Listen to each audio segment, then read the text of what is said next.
ഒരുപാട് സന്തോഷം. ആദ്യമായിട്ടാണ് ഇവിടെ ലുലുവിൽ, കോഴിക്കോട് ലുലുവിൽ ഒരു ഇവന്റിന് വരുന്നത്. അത് എൻ്റെ മനസ്സിനോട് ചേർന്ന് നിൽക്കുന്ന ഒരു സിനിമയാണെന്ന് നിസ്സംശയം പറയാവുന്ന ഓഫീസർ ഓൺ ഡ്യൂട്ടി എന്ന സിനിമയുടെ ട്രെയിലർ ലോഞ്ചുമായിട്ട് വരുമ്പോൾ അതിന് ഒരുപാട് സന്തോഷം കൂടും. ഒരുപാട് പ്രത്യേകതകളുള്ളൊരു സിനിമയാണ് ഓഫീസർ ഓൺ ഡ്യൂട്ടി. അത് നമുക്ക് അതിൻ്റെ ഒരു ക്രൂവിൻ്റെ കാര്യം നോക്കുകയാണെങ്കിൽ ശരിക്കും ഈ സിനിമയുടെ പിന്നണിയിലുള്ള പേരുകൾ തന്നെ മലയാള സിനിമ പ്രേക്ഷകർക്ക് ഏറ്റവും ഇഷ്ടമുള്ള ഒരുപാട് പേരുകൾ ഇതിലുണ്ട്. മാർട്ടിൻ പ്രക്കാട്ട്, നമുക്കറിയാം, ഒരുപാട് നല്ല സിനിമകൾ മലയാള സിനിമയ്ക്ക് നൽകുകയും അതേപോലെ തന്നെ മലയാള സിനിമയുടെ പേര് ഒരു പരിധിവരെ ഇന്ത്യൻ സിനിമയുടെ ഒപ്പം നിൽക്കുന്ന രീതിയിലേക്ക് കൊണ്ടുവന്നിട്ടുള്ള ഒരു സംവിധായകൻ കൂടിയാണ് അദ്ദേഹം. ഇതിൻ്റെ ഒരു production one of the producers ആണ്.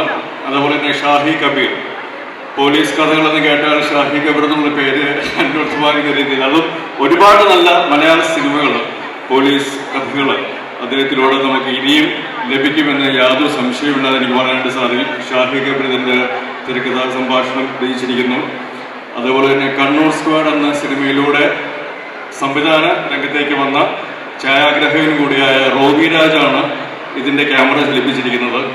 അപ്പം അങ്ങനെ നോക്കുമ്പോൾ ഒരുപാട് നല്ല സിനിമകൾ, പ്രത്യേകിച്ച് എണ്ണം പറയുകയാണെങ്കിൽ നായാട്ട് പോലെ, ഇലവീഴ പൊഞ്ചിത പോലെ, ഇരട്ട പോലെയുള്ള, കണ്ണൂർ സ്ക്വാഡ് പോലെയുള്ള പോലീസ് ബന്ധമുള്ള സിനിമകൾ, നല്ല സിനിമകൾ നൽകിയിട്ടുള്ള ഒരു പിടി ടെക്നീഷ്യൻസ് ഈ സിനിമയുടെ പിന്നണിയിലുള്ളപ്പോൾ ഇവരെല്ലാവരും കൂടെ ഒത്തുചേരുമ്പോൾ ഇവരുടെ കൂടെ ഓൾമോസ്റ്റ് ഈ സിനിമകളിലൊക്കെ കണ്ണൂർ സ്ക്വാഡ് ഒഴിച്ച് ബാക്കിയുള്ള സിനിമകളിലൊക്കെ സാന്നിധ്യമായിരുന്ന ജിത്തു അഷ്റഫ് എന്ന പുതുമുഖ സംവിധായകൻ ഈ സിനിമയിലൂടെ സ്വതന്ത്ര സംവിധായകനാകുകയാണ്.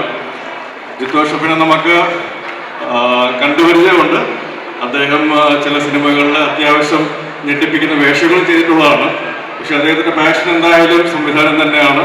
അപ്പം അതുകൊണ്ട് ഇവരെല്ലാവരും കൂടെ ചേരുമ്പോൾ എന്താണ് മറ്റ് ഇവർ മുമ്പ് ചെയ്തിട്ടുള്ള സിനിമകളിൽ നിന്നും അല്ലെങ്കിൽ പോലീസ് സിനിമകളിൽ നിന്നും വ്യത്യസ്തമായിട്ട് എന്താണ് വരിക എന്നുള്ളത് അത് ഓഫീസർ ഓൺ ഡ്യൂട്ടി റിലീസ് ചെയ്യുമ്പോൾ നിങ്ങൾക്ക് ബോധ്യമാകുമെന്നുള്ള പ്രതീക്ഷ എനിക്കുണ്ട്. കാരണം അത്രയ്ക്ക് എഫേർട്ട് അതിനുവേണ്ടി ആ സിനിമയ്ക്ക് വേണ്ടി എടുത്തിട്ടുണ്ട്. ഇതിൻ്റെ കൂടെ പ്രവർത്തിച്ചവരും എല്ലാവരും ഇതിൻ്റെ പ്രൊഡക്ഷൻ മേഖല നോക്കുകയാണെങ്കിലും ഗ്രീൻ റൂം അതേപോലെ തന്നെ സി പി ചാവർ അദ്ദേഹം നമുക്ക് പരിസരരംഗത്ത് അദ്ദേഹം ഒരു അധികാരിയാണ്.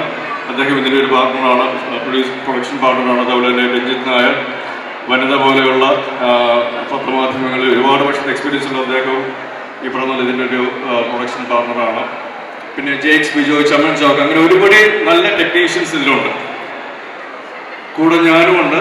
ഞാൻ ഇതുവരെ ചെയ്തിട്ടുള്ള ഓഫീസ് കഥാപാത്രം പോലീസ് വേഷങ്ങളിൽ നിന്ന് ഒരുപാട് വ്യത്യസ്തതയുള്ള കഥാപാത്രമെന്ന് നിസ്സംശയം പറയാനായിട്ട് സാധിക്കും. കാരണം അത്രയ്ക്ക് ഇൻറ്റൻസ് ആയിട്ടുള്ള എന്താ പറയുക, എനിക്ക് ഒരു അഭിനേതാവ് എന്നുള്ള രീതിയിലും അല്ലെങ്കിൽ ഒരു എന്താ പറയുക പേഴ്സണലി ആണെങ്കിൽ പോലും ഒരുപാട് പ്രതീക്ഷയുള്ള ഒരു കഥാപാത്രമാണ് ഇതിലെ ഹരിശങ്കർ എന്നുള്ളത്. പ്രിയാമണി ഒരു പ്രധാനപ്പെട്ട വേഷം ചെയ്യുന്നുണ്ട്. അതുപോലെ തന്നെ മനോജ് കെയും ജഗദീഷ് ചേട്ടൻ്റെ ഒരു മനോഹരമായ വേഷമുണ്ട്. പിന്നെ വിശാഖ് നായർ, റംസാൻ, ഉണ്ണിലാല്, കുറേ പുതിയ താരങ്ങൾ ഇതിൽ വരുന്നുണ്ട്.